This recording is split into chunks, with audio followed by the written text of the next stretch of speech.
went in FM, not me voice and I don't show video ni bio. I like the analysis you guys have done. And I'm a saying share for your morning show, you may distinguish no. Onya kokwa, ebi am come cratch for Kaiser na de na minim. Better am I educated. That's it. Na me sha de bi. Uye ni nyina no na me kenkan ne ma bi kakra za papa yi da anto akra yi usua de ma me hwehwe bi. Na me say me hwe the success story. What characterizes Japan's success story? Na answer na me question President Mahama could do. Now Machina or any speech na Nigerian PC boss no nipo will introduce you a brand to John Mahama na yemo na baso. Na na we akuti be 33 pages. Na brand and wa ben the wa pitch Ghana to investors in Japan Yokohama no ni tinu kwabo sabi. Me nim ni the GIPC wa na no ni made wa ben e ma President Mahama na bo na baso ho. Right. But na me check what characterizes China's success, Japan's success story. Na no say discipline and work ethic. Punctuality. And at you them guys to precision, dedication to the Kaizen philosophy. It's an punctuality, precision, dedication. Mercy need to block. Unim se block yachia or see a we better.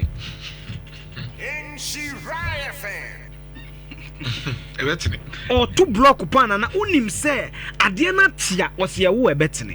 No what to no ko.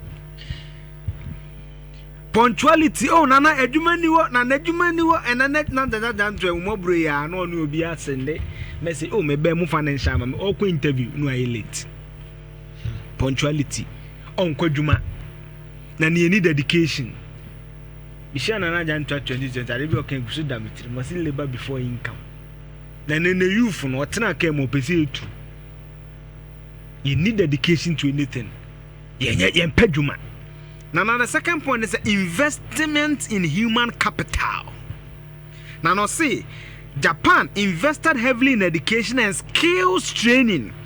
By the 1970s, literacy and technical competence were near universities, empowering industrial growth. Now political science and marketing students are also in Japan. Now skills, industries, in San Wajuba. Banana Ghana hakura ba kokatire ne maame se mese mi kosua tibo unya 36 na na ye so kobo tibo ko ye fitani ye motivate tinana Japan success story no the second point internet dey maame ne say investment in human capital training women relevant skills na train no say technological and innovation drive technology the robotics ni ade na fourth one be ode o say long term vision and industrial policy na nam nya kokwa anya de ye parliamentary law bi abi o the chapter 6 of the constitution is there.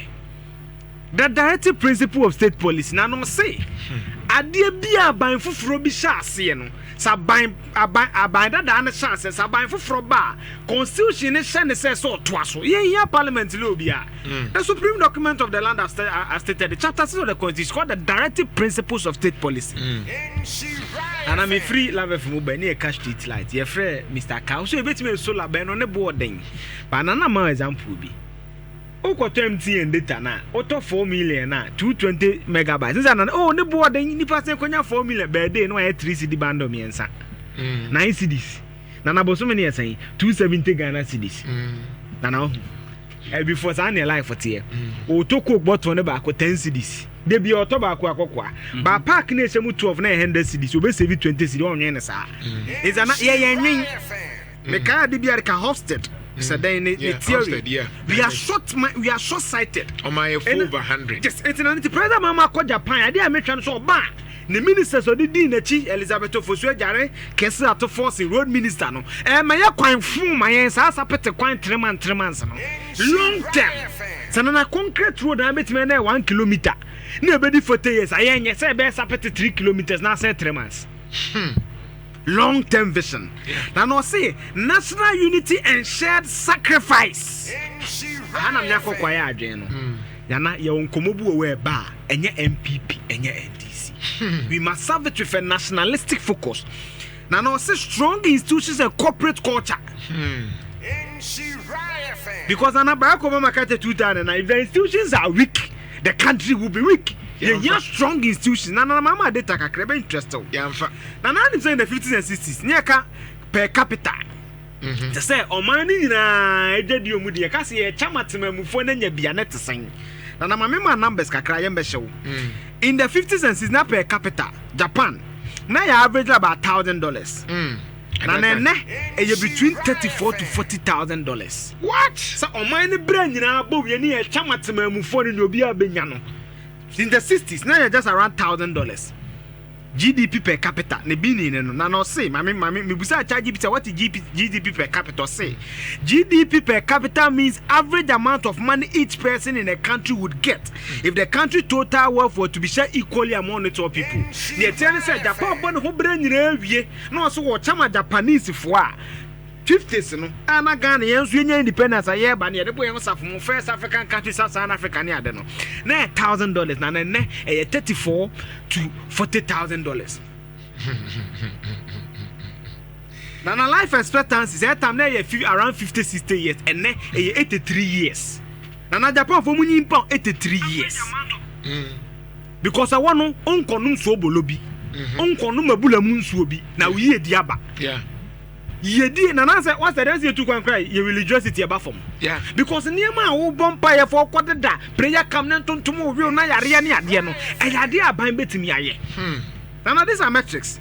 Nana omu industrialization a grow. Ejuma hunsem. A grow. A grow. These are metrics nana me boy internet just and this is what you want our ministers to learn. Nana first one name the Kaizen. Dedication, precision, and baby says, "Your family, say, you should." Oh, yeah, and you see, I didn't watch no penetrate my dinner meeting, and even in your personal life, it applies. Yeah, and I see, what's the day? Dedication, precision, and I know some day, my first, second, third one, and I know say punctuality.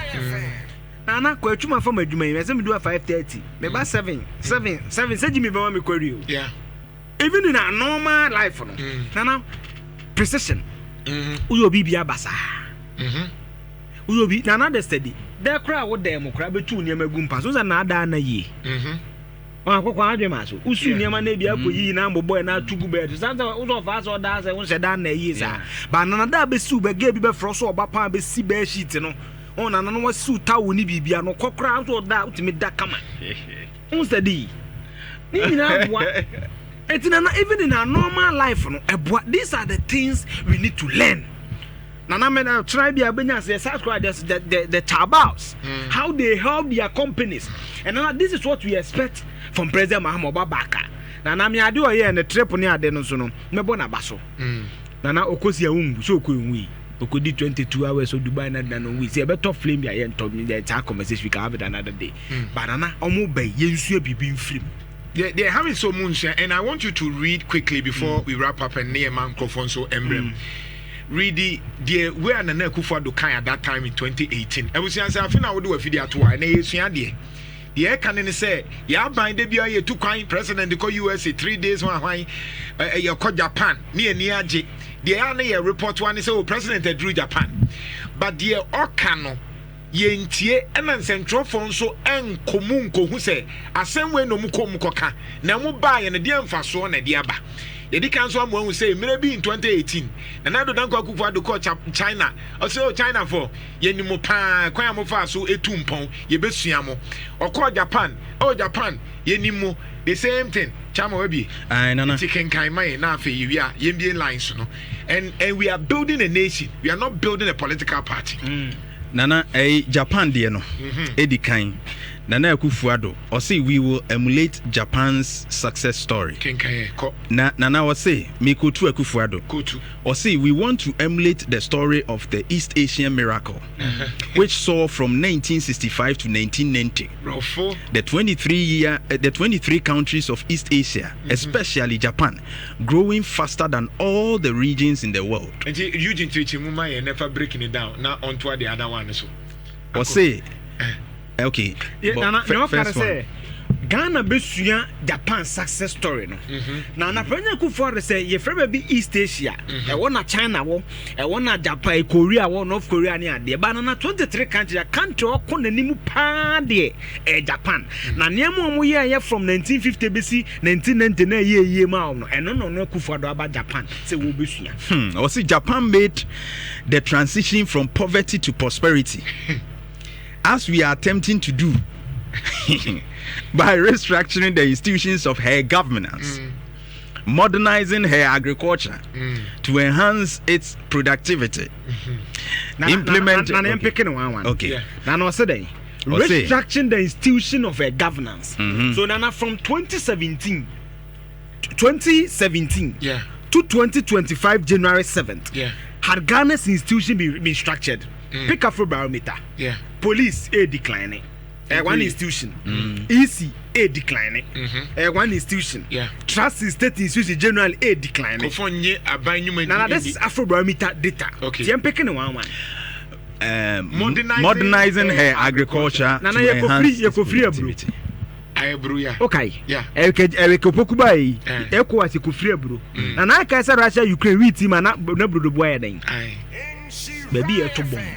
Omuntu be for wheat team Ghana na brodo boy then. Na modernizing agriculture for food and job then baby. At a point 2022 December check 54% food inflation. It was the highest in the world, one of the highest in the world. Oh, by only modernizing. You see, you track kuku diagu. You track kuku diagu na fi baby you and I was implementing a clear industrial policy. Nana 1D1F. Every year look nearing. Because Nana say be economy ne ho a.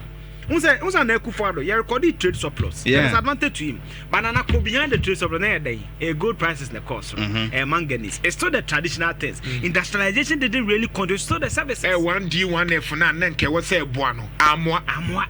And Nana if you have the president you concede. Nana na hini a hu eco juice. E confit juice. E confit juice. Nana yetin tomatoes na hu bi. Yeti rei hu bi. As a factory ni bi as e dey na ni hu put ade chan hu bi.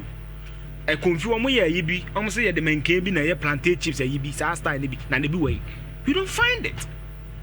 And I am go China quickly. Yeah. Or say we will copy China's success story.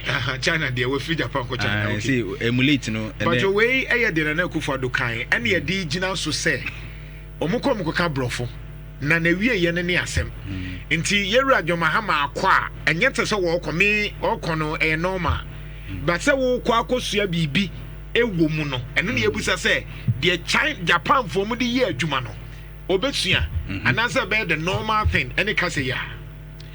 We are witnessing today how China's aggressive development of the market economy on the wheels of industrialization in this new era of socialism with Chinese characteristics has lifted some 500 million people out of poverty, creating the world's largest middle class in the process. All right.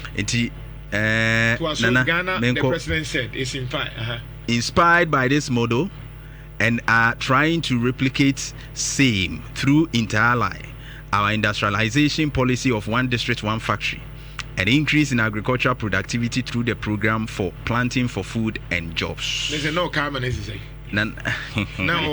Unstudy commonalities within the statement in Ebano. I am not making. And I study commonalities now. We know our problem, but we are not committed to solve the problem. Yeah. And I don't know any time. What's not our statement? A full show. Yeah.